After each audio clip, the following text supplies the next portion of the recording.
प्रिय छात्र एवं छात्राओं, मैं राम धीरज अपने आरडी हिंदी लेक्चर में आप लोगों का हार्दिक स्वागत करता हूं।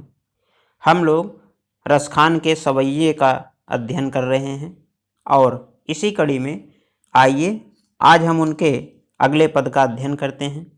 उनका अगला पद है, धूरि भरे अति शोभित श्यामजू तैसी बनी सिर सुंदर चोटी। प्रस्तुत पद में रसखान ने एक गोपी के माध्यम से श्री कृष्ण के बाल सौंदर्य का बड़ा ही मनोहारी वर्णन किया है।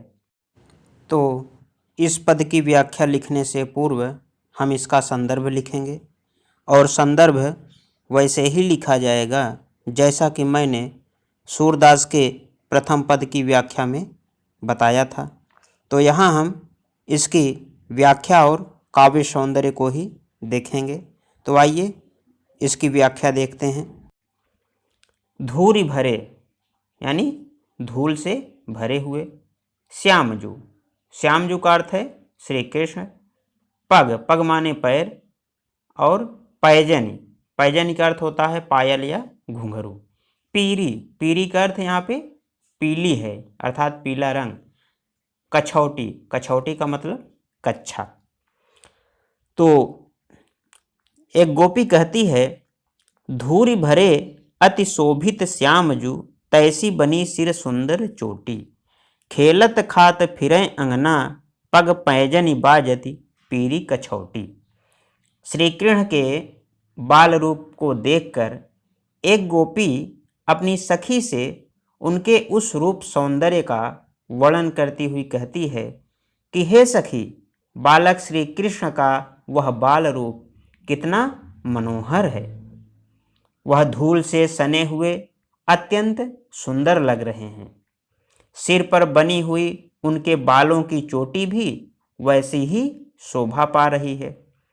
वे अपने घर के आंगन में हाथ में रोटी लिए खेलते और खाते हुए इधर उधर घूम रहे हैं। उनके चलने पर उनके पैरों में बंधी हुई पायल से मधुर ध्वनि निकल रही है। उन्होंने पीले रंग का कच्छा पहन रखा है जो उनके सौंदर्य को और भी बढ़ा दे रहा है। फिर वह आगे कहती है, वा छवि को रसखान बिलोकत वारत काम कला निज कोटि, काग के भाग बड़े सजनी हरि हाथ सोलई गयो माखन रोटी। छवि, छवि का अर्थ शोभा या सुंदरता है। बिलोकत, बिलोकत का मतलब देखकर। वारत, वारत का अर्थ है न्यौछावर करते हैं। काम यानी कामदेव। निज, निज माने अपनी। कोटि, कोटि मतलब करोड़ों। काग, काग का अर्थ है कौआ। सजनी, सजनी का अर्थ है यहाँ पर सखी। तो वह गोपी आगे कहती है कि श्री कृष्ण के उस बाल सौंदर्य को देखकर तो कामदेव भी अपनी करोड़ों कलाओं को न्यौछावर कर दे रहे हैं, अर्थात उनका सौंदर्य अत्यंत अनुपम है। हे सखी, उस कौवे के भाग्य बड़े प्रबल हैं जो श्री कृष्ण के हाथ से माखन रोटी छीन कर ले गया। गोपी के कहने का आशय यह है कि उस कौवे से बढ़कर सौभाग्यशाली भला कौन हो सकता है जिसे श्री कृष्ण की जूठन खाने का सौभाग्य मिल रहा है। आइए अब हम इसका काव्य सौंदर्य देखते हैं। काव्य सौंदर्य में प्रथम बिंदु है, प्रस्तुत पद में रसखान ने श्री कृष्ण के बाल रूप का बड़ा ही मोहक चित्र प्रस्तुत किया है। भाषा, भाषा इसकी ब्रज है और रस, रस में वात्सल्य रस है जिसमें भक्ति की प्रधानता है। अलंकार, अलंकार में अनुप्रास अलंकार है तथा वारत काम कला निज कोटि, इस पंक्ति में प्रतीप अलंकार है।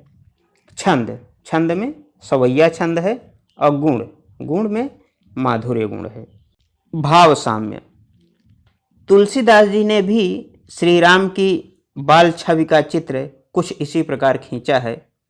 वे लिखते हैं, अति सुंदर सोहत धूरि भरे छवि भूरि अनंग की धूरि धरें।